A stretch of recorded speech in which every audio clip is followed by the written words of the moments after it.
Ricky Rizal akui kebingungan usai Brigadir J tewas ditembak. Saya kaget, tak tahu harus berbuat apa. Terdakwa Ricky Rizal menanggapi kesaksian Prayogi Iktara Wikaton yang menyebut dirinya seperti orang kebingungan setelah peristiwa penembakan Nofriansah Yosua Huta Barat alias Brigadir J.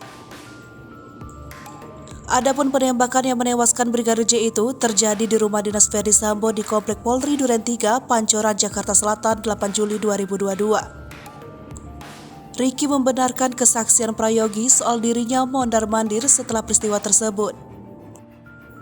Saat itu, Ricky Rizal mengaku kebingungan hingga tidak tahu harus berbuat apa.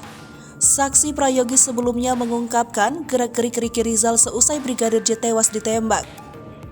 Ia mengaku sempat bertanya kepada Ricky tentang apa yang dialami hingga seperti orang kebingungan.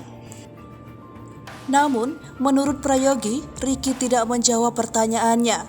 Tak lama kemudian, Ricky Rizal keluar dari rumah dengan mengendarai sepeda motor.